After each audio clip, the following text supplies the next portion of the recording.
So when Pat Barnett said, how do you want to title, what do you want to call the hour that you will spend with all the students on Monday night, I suggested the title of a very famous book that a lot of us who believe that our rights come from our humanity has read, called Taking Rights Seriously.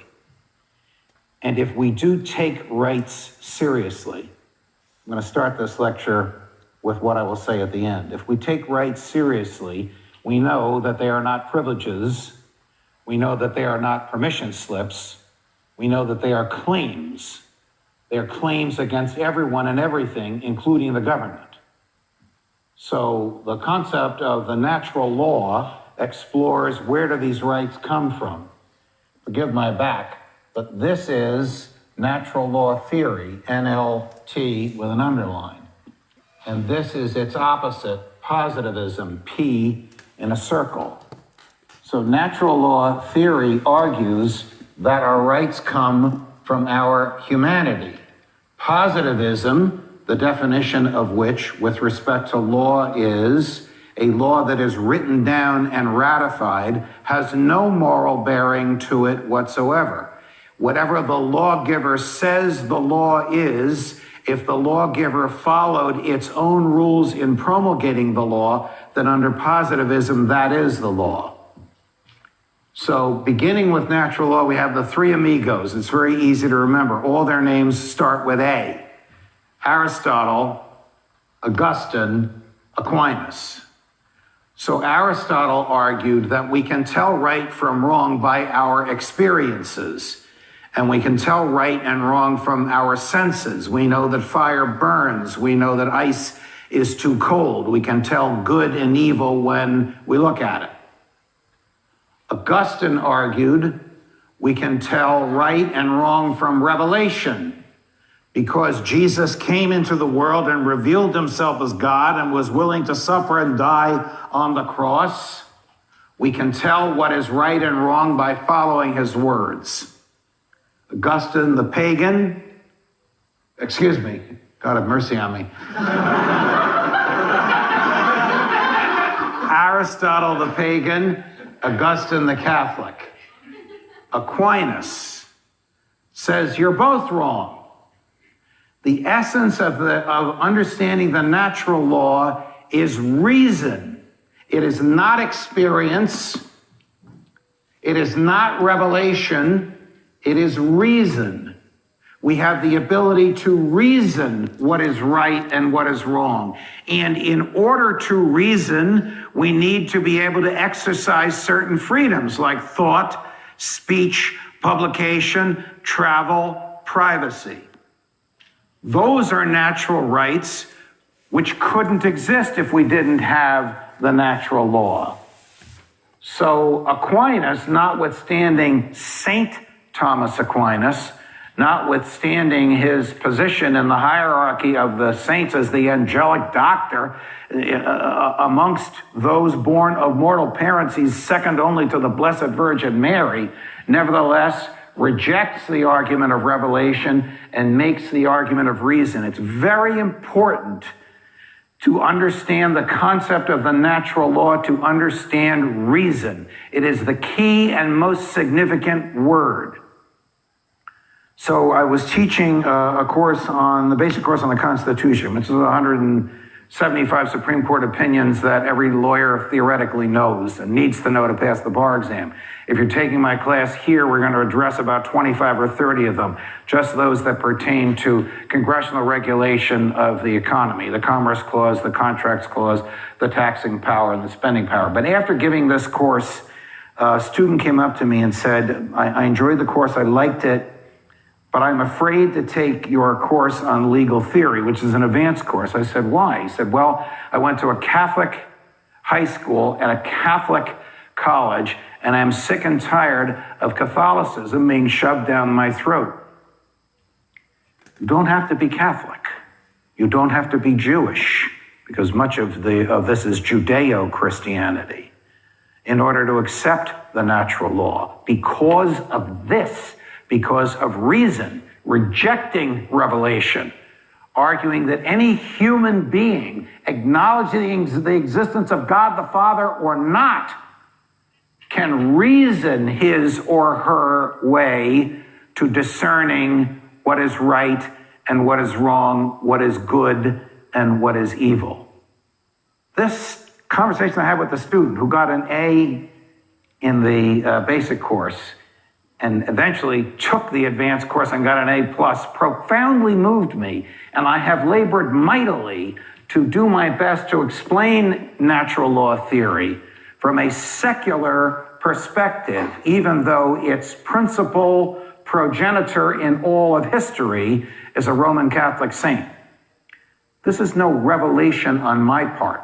Murray Rothbard himself wrote in explaining the origins of natural law theory as I have. He wasn't as snarky as I am by calling them the three amigos, and he certainly didn't confuse Augustine for Aristotle as I just did, but he did emphasize the significance of reason.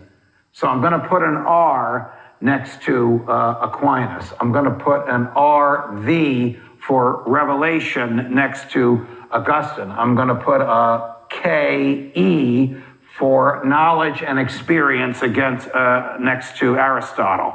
Now you understand the origins of the natural law. Aristotle, knowledge and experience. Augustine, revelation. Aquinas, reason. Its opposite, of course, is positivism. Not always the opposite, because a law that is written down and ratified can also be a law consistent with natural law theory. Natural law theory basically prohibits you from using force or fraud to interfere with somebody else's rights. What does that sound like? That sounds like this. That is not me. That is not Napolitano. That is the non-aggression principle, which is Murray Rothbard. So if we're going to draw a line, the non-aggression principle is on the same side as natural law theory. Below Aquinas, we have many European scholars who refined the natural law, and they used one of Aquinas's, what the heck is that? That's an onion. Aquinas himself said, the natural law is like an onion. You just keep peeling it, and you find more things on the inside that you couldn't see from the outside. So as the onion was peeled by Suarez and De las Casas and Grotius, Suarez, spelled phonetically, De las Casas, Grotius, Grotius, by Blackstone, they began to discover more and more natural rights. The origin of natural rights, our ability to reason. When John Locke, who's down here, because he's after these European thinkers who are following Aquinas on reason, decides to articulate that the only legitimate purpose of government is to protect individual rights, he was forced to articulate what is the origin of individual rights, and his argument is the same as NLT, our humanity. So Locke articulates that your right to think as you wish, to say what you think, to publish what you say, your right to develop your personality as you see fit. When Bill O'Reilly was at Fox, I used to say to him, you should be grateful that that's a natural right. Look at what you did with your personality. Nevertheless, your right to self-defense, which is not the right to shoot deer, it's the right to shoot someone who's about to kill you or shoot at a tyrant who has taken over the government, your right to keep the government off your property, your right to be left alone, all of these rights come from our humanity. So, how do we know this? A dear friend of mine, whose name is J, initial J, Ujajewski, who's a philosopher at the University of Texas, has written a fascinating book called, listen to this title, What We Can't Not Know. What we can't not know. Think of it. There are some things that we can't not know. We must know that they exist, like I'm alive. I'm not a figment of my imagination. I can doubt that I exist. This is Descartes. But in order to doubt, I have to think, and in order to think, I have to exist. So I know I'm alive. I hope. I hope for a better life. I hope for more freedom. I see right and wrong. I know wrong when I see it. I know right when I see it. If I put a cup of coffee here, a hot cup of coffee, and leave it alone, it's going to cool off. It will always cool off if it's let alone. How do I know that? The leaves fall, the sun rises in the east, it sets in the west. These are simple, basic examples of things that we all know. From where comes the knowledge? Our ability to reason. Our friend in the middle would say, we got this knowledge from Revelation, and I'm obviously not critical of Revelation. It's an important part of salvation, but we're talking about a secular understanding of the natural law. Our friend for knowledge and experience would say, yes, we know from knowledge and experience, from our ability to perceive with our senses, that there are certain things that we can't not know. If you accept the argument that all humans can reason, if you accept the argument that there are things that we can't not know, then you accept the argument that our rights come from our humanity. If our rights come from our humanity, they do not come from the government. They are not susceptible to diminution by the government. They can't be taken away by legislation or by executive command. They could only be taken away if we waive our rights by violating someone else's natural rights. Somewhere in here, I mentioned his name before, and I'll write it down. It's a Dutch name. This is an art. Grotius argues, on the basis of reason, there must be a hierarchy of human rights. So Jean Valjean steals a pie because his children are starving. And Javert chases him to the ends of the earth to arrest him for stealing the pie. This is Les Miserables. Under natural law theory, because the right to live is a higher right than the right to own a pie, the right to take the pie, if absolutely necessary to preserve human life, is a higher right than the right to retain the pie. So Grotius argues from this, there must be a category of... So what is he talking about there?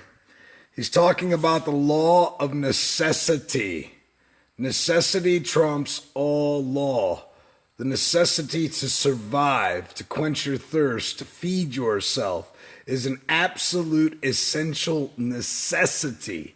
And because it's a necessity, necessity trumps all law. Do you have a right to locomotion, to travel from point A to point B, to move from point A to point B? Absolutely you do. Why? Because it's essential. It's a necessity in the 21st century to be able to go from point A to point B as expedient as possible, as safely as one can, without endangering anybody else or trifling on the rights of others. This is what he's speaking about. He's talking about the law of necessity. We'll continue on. Rights, some higher and some lower. It doesn't mean that they're not all natural rights. It just means that at times one might be sacrificed for another, since the right to live is the highest and greatest right that there is. In the 20th century, our dear friend Murray Rothbard makes this very easy for us to understand by articulating the non-aggression principle, which is that all aggression, which he defines as, and there are many, many theories about what is aggression and what is not, and there are many Supreme Court opinions on what is aggression and what is not, but we'll accept Murray's theory because it's easy to get a handle on for our purposes. Aggression is force or fraud. So all force or fraud against the person or the property of the individual is illicit. Emphasis, all force or fraud. That means not only from my neighbor, that means from the government as well. Murray used to like to tell this story. You're at home one night, You're not watching television. If you're going to the University of Chicago, you're reading at home one night. There's a knock on the door. You open the door. There's a guy there with a gun. The guy says, "Give me your money. I want to give it away in your name." The heck is this all about? I better call the police. He is the police. He's a tax collector. There to take your money and give it away in your name. Does that violate the non-aggression principle? Of course it does.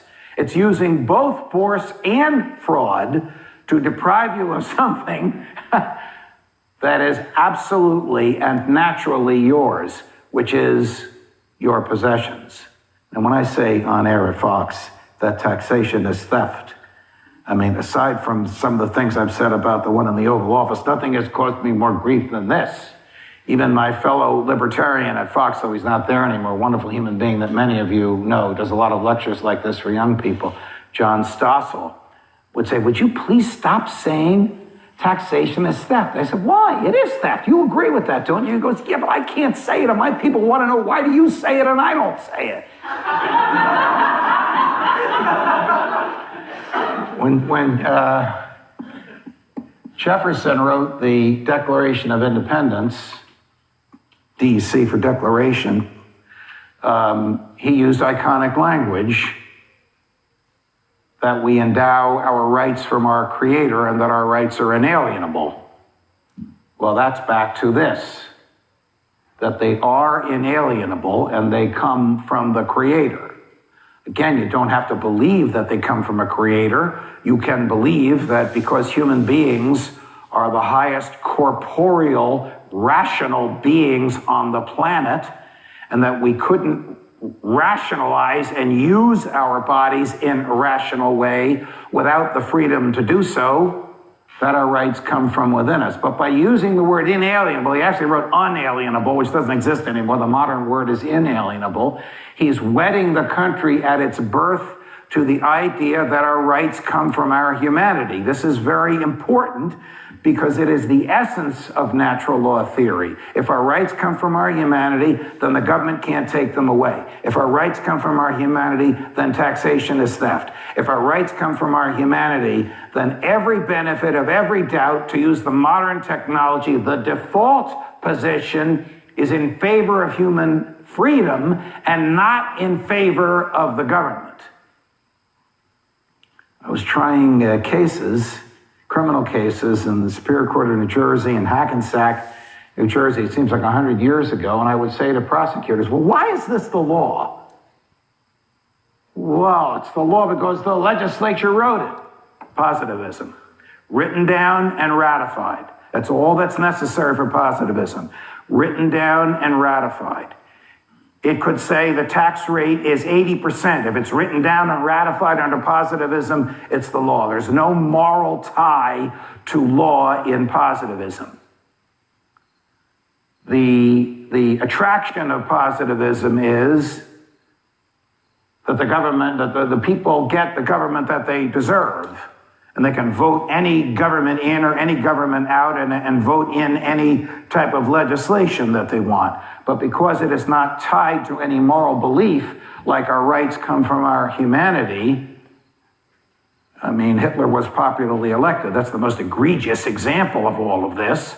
But there's no backstop on the government when everything is positivism. Leszek Kolakowski, great Polish philosopher, wrote another great book, if you really want to get into this, called "Is God Happy?" I won't tell you the answer. Argued that the natural law should be a beast, used the word beast, on the throat of the legislator to restrain him from writing any law and regulating any behavior and taxing any event and transferring any wealth. So Murray wasn't born yet, of course, but we promulgated the Declaration of Independence. We won the revolution. We wrote a constitution, and then we wrote the Bill of Rights. So everybody knows this phrase: Congress shall make no law abridging the freedom of speech. Question: which is the most important word in that phrase? I'll repeat the phrase for you. It's a trick question.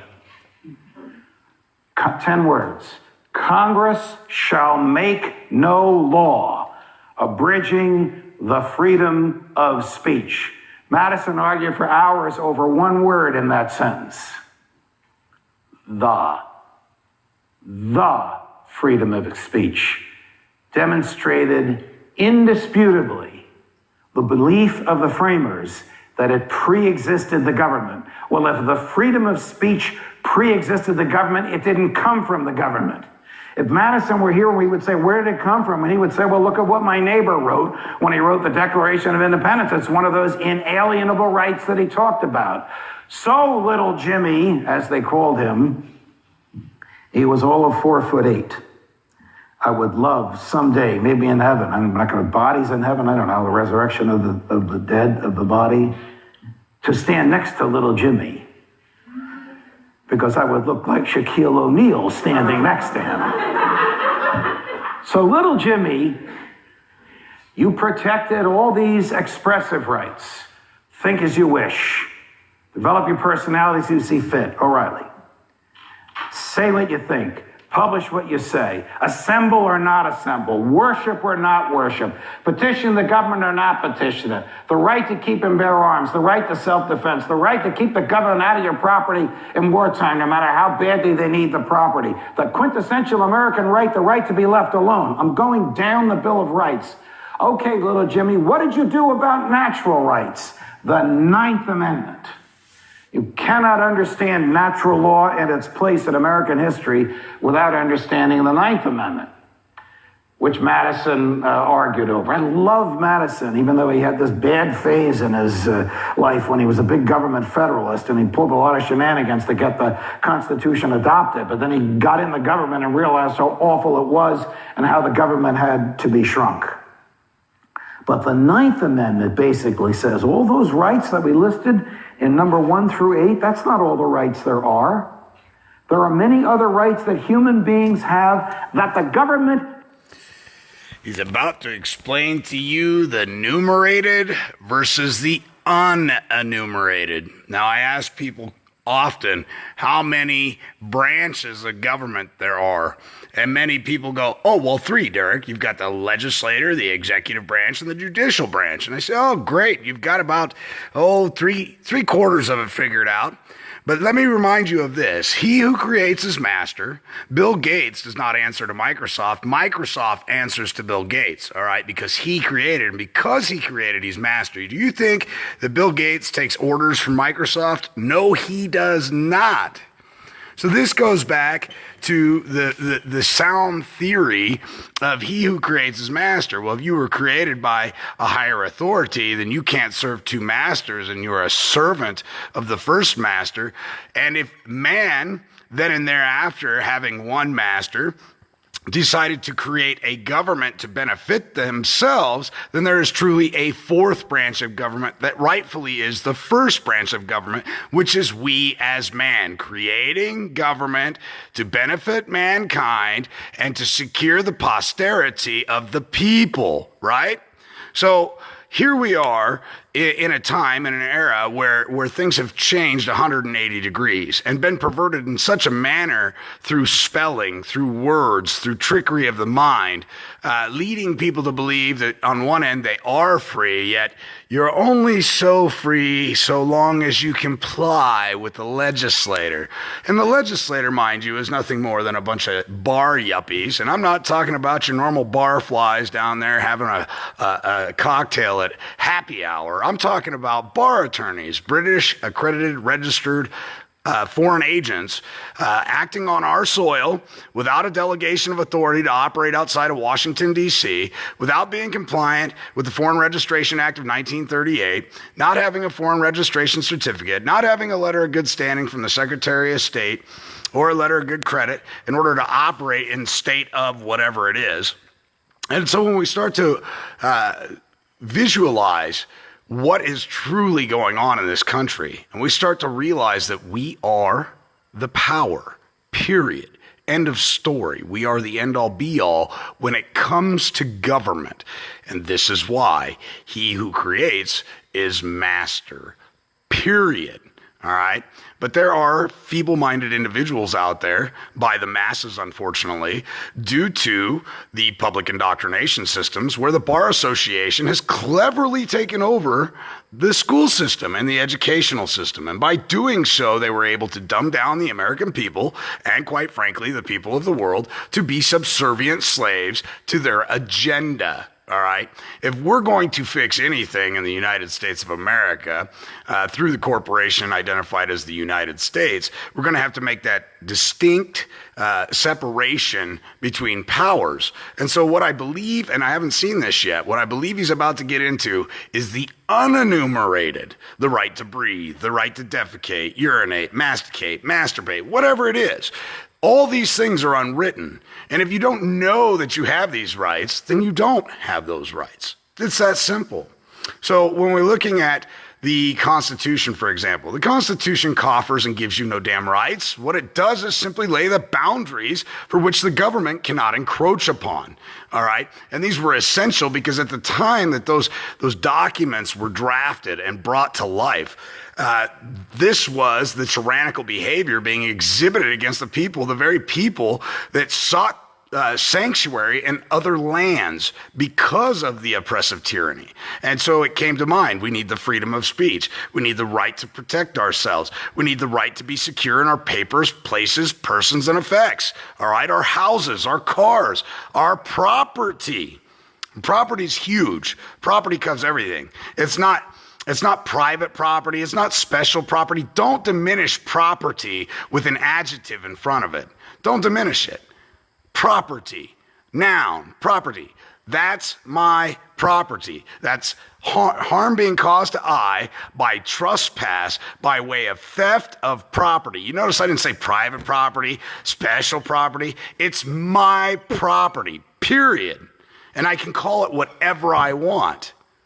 You see, I don't have to use the definitions the federal government chooses to use. I don't have to use the definitions that the legislator has chose to implement and use on my property, period.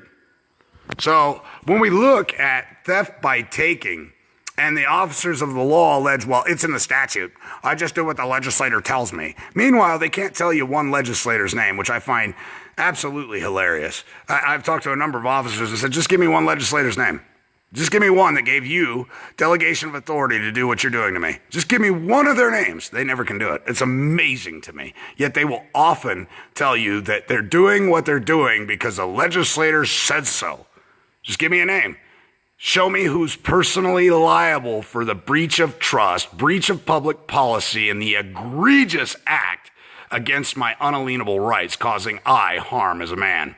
So trespass by way of breach of public policy, trespass by way of breach of trust, trespass by theft, by taking, and you just show me who's personally liable for that. Because I don't give a shit about general liability. I want to take their house. I want to take their cat. I want to take their dog. I want to take their damn car. I want to take everything they ever thought they owned in their life. And I want to take it from them and give it to somebody more deserving than they.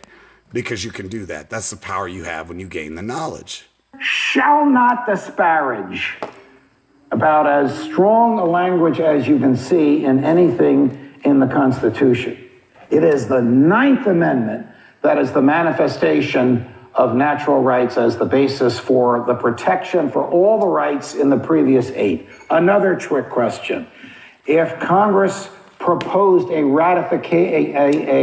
repeal of the First Amendment, Congress proposes by 2/3 votes of each house. The president has nothing to do with the amendment process. The states ratify the repeal. There is no First Amendment. Do we still have the freedom of speech?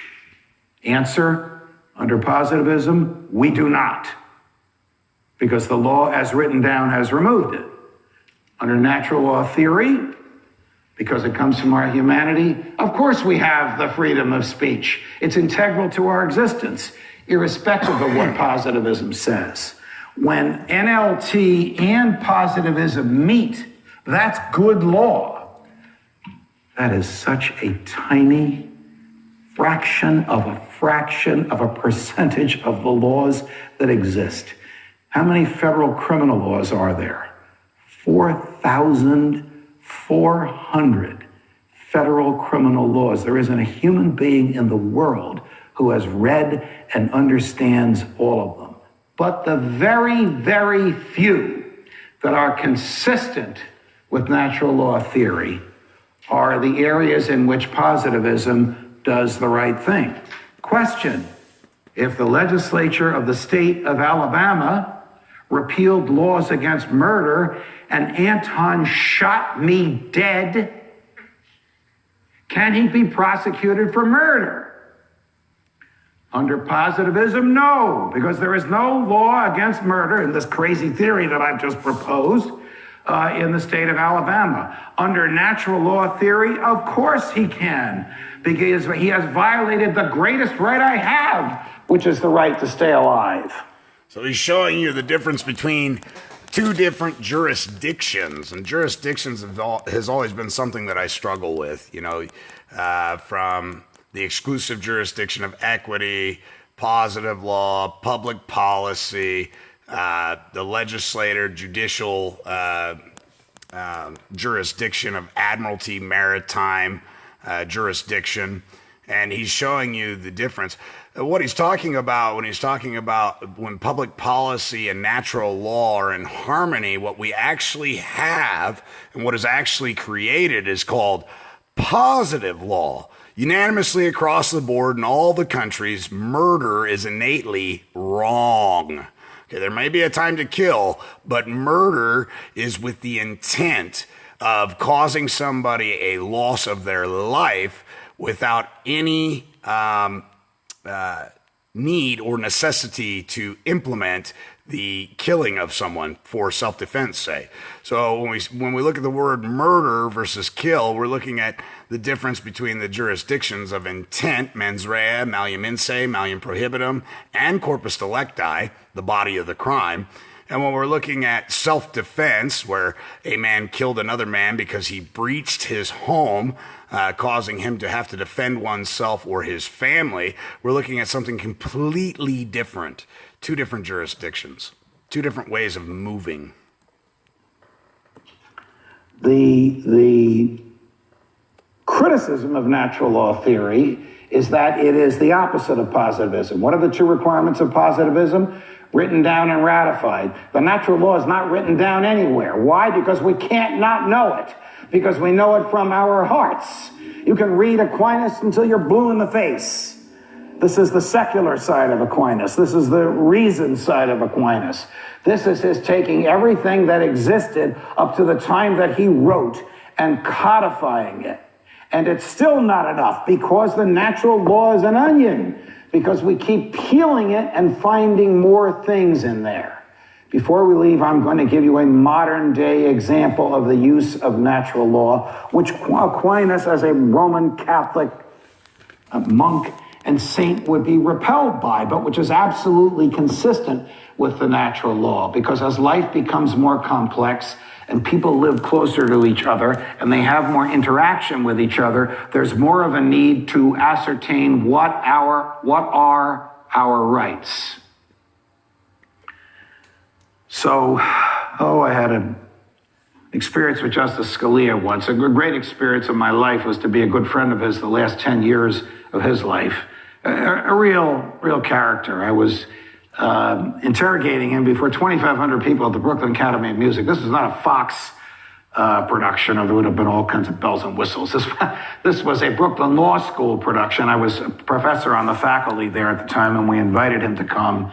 We got so many people that wanted to come. We moved it from the law school to the Brooklyn Academy of Music. And he looked at me and said, "You're a freak for the natural law. I'm not obliged to follow the natural law. I'm only obliged to follow the Constitution." What about the Ninth Amendment? The rights not articulated but retained by the people shall not be disparaged. Well, how do I know what those rights are? Took my iPhone out. I said, "This is an iPhone." "Yes, I know. You're going to go to privacy, right?" "Yeah, I'm going to go to privacy." "Well, that's the Fourth Amendment." "Yes, we all know that, Your Honor. That's the Fourth Amendment. The Fourth Amendment protects persons, houses, papers, and effects, and nothing more." Nino, Inside this iPhone is a computer chip. Isn't that an effect? Didn't Madison mention that type of thing? Positivism written down, right to be left alone, natural right, joining each other at the Ninth Amendment. And he looked at me and said, I better not answer that one, because it might make its way to the court. It has not made its way to the court yet. I took a lot of heat for opposing the confirmation of Justice Brett Kavanaugh, because in his opinion, the government does not need a search warrant to get into your iPhone. In his opinion, there is no right to privacy. It's not a natural right. He claims he does accept certain natural rights, and I believe him when he says that. But he doesn't believe that the right to privacy, Here's the problem with that. If you don't believe a man or a woman has a right to privacy, then you can't possibly conceive that any other right holds any merit in the world. The right to privacy is the first right that everybody gets to enjoy. I mean, when you go to the morning loo in the morning and use the restroom, are you not experiencing your right to privacy? I mean, if we don't have a right to privacy, then why aren't all houses made of glass? Why do we need curtains? Why do we have certain elements in our life that we keep private, whether they be birthday parties, bar mitzvahs, whatever the hell they are? What's the need for privacy if privacy isn't a right and privacy isn't that important? I'm sure the judge wouldn't appreciate if we went through his phone, through his emails, that he would immediately cry, well, that's a breach of my privacy. You can't do that. I have a right to keep things in confidence and private. So it's very funny and amusing to me to hear an opinion of a judge who says that privacy really isn't a right. Yet at the same time, if you asked to go through his personal effects and belongings, he would immediately cry out, well, you can't do that because that would violate my right to privacy. You see the walking contradictions in some of these people's opinions. It's absolutely blasphemy. This Brandeis called the right to be left alone is among them. So the Ninth Amendment, Murray Rothbard loved the Ninth Amendment. Those of us who believe that our rights derive from our humanity love the Ninth Amendment, and we love Madison for having written it. So it's the War of 1812. Nobody really knows how it started. Either the British came back here to take us back, or we invaded Canada and they came back here to get us the heck out of Canada. But there's fighting going on all over the country. And in Upper Marlborough, Maryland, in 1812, shortly before the war was over, but nobody knew it was going to end at that point, a platoon of British soldiers marches into Upper Marlborough and kidnaps five males, takes their guns from them and announces unless the town surrenders, they're going to be hanged at dawn. The mayor of the town orchestrates the kidnapping of five drunken British soldiers in the middle of the night and announces that they're going to be hanged. He then, unarmed and unaccompanied, walks into the headquarters of the captain of the platoon and says, I'll make you a deal. Your five for our five. Captain shakes hands. The militia guys are freed. The British soldiers are freed. 2 months later, the war is over. There's a tumultuous celebration. The mayor, John Hodges, is the grand marshal at the celebration. Everybody's there. Government officials are there. Farmers are there. Workers are there. Bankers are there. And he gives a tremendous speech with a tumultuous reception by the gathering. Now, I hope what happened to him doesn't happen to me when I finish this talk tonight or my lectures this week. Because he steps down from the podium and two strangers approach him. And one of them hands him a piece of paper and it's an indictment. And the other puts his hands in shackles. The mayor was indicted for treason, for providing aid and comfort to the enemy in wartime by returning the enemy's soldiers. So 2 weeks later, there's a trial. The mayor's tried.